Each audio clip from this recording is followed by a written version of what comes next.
Hello, sophomores and juniors. This is Mrs. Crum, and I am going to be showing you today a little bit more about career cruising. Last week, you learned about how to log into career cruising and a basic overview of what career cruising is. This week, we want you to have a much better understanding of the tasks that you need to complete within career cruising. So the first thing is that you already know that this is your home page when you get signed in, and your homeroom teacher should have just walked you through again how to log in through the RSD portal. As freshmen, you probably took the Matchmaker survey that's up here under the Assessments tab. I always suggest that students take the Matchmaker survey, even though it's not a requirement for the high school and beyond plan, just to give you a better sense of how you grow and change throughout the years, all the way until your senior year. So, this is always a good place to start at the beginning of every school year. And so, you can just title it your grade level. So, maybe some of you are 10th graders and you can put in 10th grade, and you can put in your initials, and then you can go ahead and take that survey. But what I want to show you is this taskbar. This is really where the meat and potatoes are of the high school and beyond plan, of what you need to work on in terms of the requirements. So this particular student is 79% incomplete. All of you will be various degrees of completeness throughout your 4 years. Every year, this bar will be different. And it's because as 11th graders, you have assignments that the sophomores don't have. And then next year, you will have different assignments that will turn on, so to speak. And so right now, I think I'm looking at an 11th grade profile. So here are if I click on the red taskbar, these are all of the assignments that this particular student has access to. And these are all assignments that you could be working on. Some of these, though, like if I click on the course plan for 12th grade, these two things are loaded through Skyward automatically. So there's nothing that you need to do here. If you click on these, you will see that your classes from 9th or 10th grade are listed here. And so you don't need to do anything.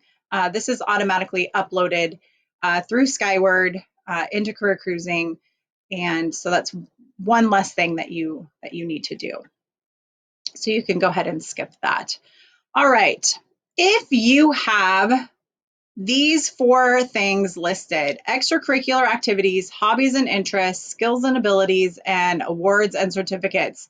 These are the 4 easiest things to complete in career cruising. These are the things that I would love to have all sophomores and juniors checked off with, because they are just super, super easy. So when you click on this, it's going to bring you to the area that you need to fill this information out. So we're going to click add an activity. And when we click that, we get to pick. Now we only have to put in one thing. Feel free to add more than one thing, but the minimum requirement is 1. And so maybe, I don't know, I like arts and crafts, and I specifically like photography. Now it does require me to put in a start date. Just give it your best whirl in terms of maybe when you started that particular activity, and when you ended it. Maybe I just decided October this year, COVID, I'm totally done taking pictures, and that's my end date. Here is our description. This is not required, so you can see over here that there's these stars. And so the description is not necessarily required, so you don't have to do anything there. And if you wanted to, you could attach a file. Maybe you have a pretty photo that you want to attach in here to show off your photography. But again, that's not required. It's just an option. That's something that you could do. And so we're just going to go ahead and save it. Now you'll notice up here, maybe, that this percentage just went up. I think we were right around 14% or something like that, and now we're up to 29%. Okay, so that's one of the requirements. Now I can go back to my taskbar and I'll see that the extracurricular activities is now taken off. It's because it's now up here under our completed thing. So here it is, extracurricular activities. All right, so let's go ahead and then we can do the same thing for hobbies and interests, skills and abilities, and awards and certificates. It's very, very simple to do this. The other thing is you don't always have to go back to career cruising, the wording to get to the homepage and find the next part of it. You can just click on these and enter it through there. So we'll put in hobbies and interests, and let's say, oh, I like sports, and I don't know. Let's see, what might be a good one? Let's do skiing. Okay, so we'll do skiing. And that's all I have to do. There's no dates or anything like that or descriptions. I don't need to attach a file. And so I click save. And now you saw up here probably that this jumped from 29% up to 36%.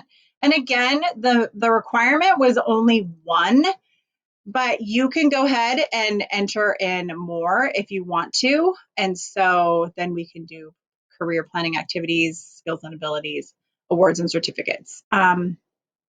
So for awards, students often wonder what they can put for awards, and it really can be the simplest of things. It can be an Eagle flight ticket that you received. It could be student of the month. It could be something that you received from, you know, a religious affiliation or something like that.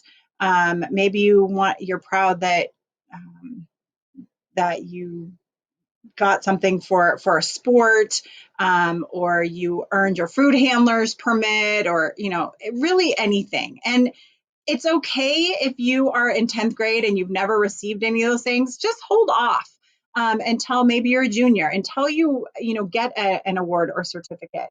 And it's not that big of a deal. You can hold off and wait even to your senior year to put something in. So you might put that in, and maybe I got this in January of last year, and so I can just put that in, and now I'm up to 43%. Okay, so very, very common for students to kind of stall and get through a bunch of you might do several of these, and then you might log in next year and you'll see that you were at 57%, and then next year you're back down to 36 or 40% or something like that. That's okay, because remember, every single year there's going to be new assignments, new tasks, as I call them, that unlock for you, and so then you'll have to do those. And so, yeah, so that's a little bit more about career cruising. And so we would like you to take the time in the next week to go ahead and enter in that information about, let's see, where was it? The extracurricular activities, the hobbies and the interests, the skills and abilities, and the awards and certificates. If you can go ahead and do those, that would be great.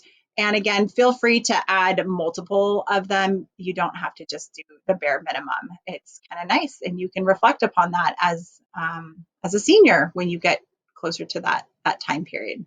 All right, have a wonderful week, everyone, and we'll talk to you later.